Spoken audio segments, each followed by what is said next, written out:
یعنی واقعا میشه با خوردن چربی لاغر شد؟ بله، رژیم کتوژنیک این امکان رو برامون فراهم میکنه. کتوژنیک یک رویکرد رژیمیه که با مصرف چربی بالا، کربوهیدرات کم و پروتئین متوسط همراهه. این رژیم باعث ایجاد حالت متابولیکی خاصی به نام کتوزیس در بدن میشه که در این حالت بدن از چربی‌ها به جای کربوهیدرات‌ها به عنوان منبع سوخت اصلی استفاده میکنه. در این رژیم در بدن کتون تولید میشه. کتون جایگزین سوختن گلوکوزه. کتون وقتی تولید میشه که مصرف کربوهیدرات کم باشه و تعداد دفعات غذا خوردن هم کمتر باشه. حالت کتوزیس باعث افزایش مصرف اکسیژن و چربی‌سوزی بالا میشه. در این حال عضلات رو هم حفظ میکنه.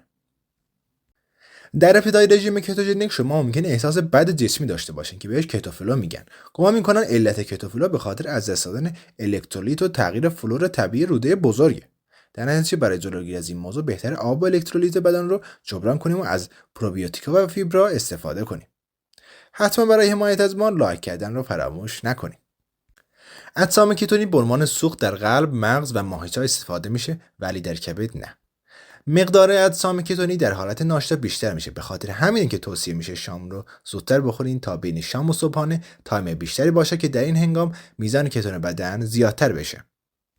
اکثرا به طور استاندارد در رژیم کتوژنیک 70% چربی، 20% پروتئین و 10% کربوهیدرات جای داره. ولی در برخی از اونها سهم پروتئین میتونه تا 25% هم بیشتر بشه و در برخی نیز میزان کربوهیدرات در حین ورزش هم میتونه بیشتر هم باشه. حالا چی تو این رژیم ممنوعیت داره؟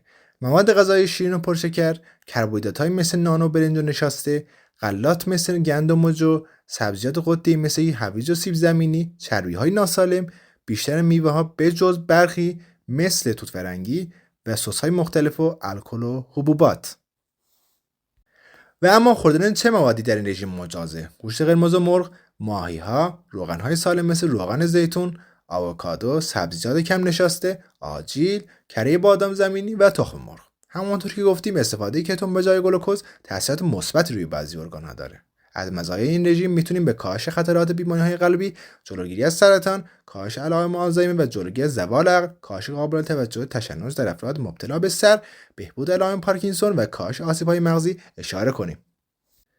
با اینکه رژیم کتوژنیک این همه خوبی داره ولی میتونه برای بعضی از افراد خیلی پرخطر باشه. قراره در ادامه ویدیو به این مبحث هم بپردازیم، پس با ما تا آخر ویدیو همراه باش. رژیم کتوژنیک برای افراد دیابت نوع 2 خیلی تاکید و توصیه میشه. اگه میخوای اطلاعات کامل و خلاصه‌ای در مورد دیابت نوع 2 داشته باشی به ویدیوی دیابت نوع 2 سر بزن. اگه رژیم کتوژنیک از لحاظ کالری دریافتی روزانه بسیار پایین نباشه، برای بهبود متابولیسم بدن هم مفیده که منجر به کاهش وزن استاندارد میشه.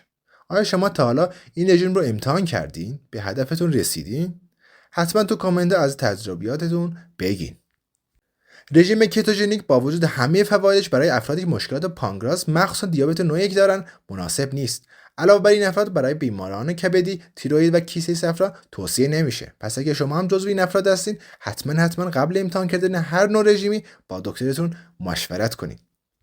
ما دکتر هلت کلاب تو کانالمون از ریز و درشت مباحث سلامت و بیماری‌های بدن حرف میزنیم. پس اگه میخوای اطلاعات کافی در این حوزه داشته باشی از کانالمون دیدن کن.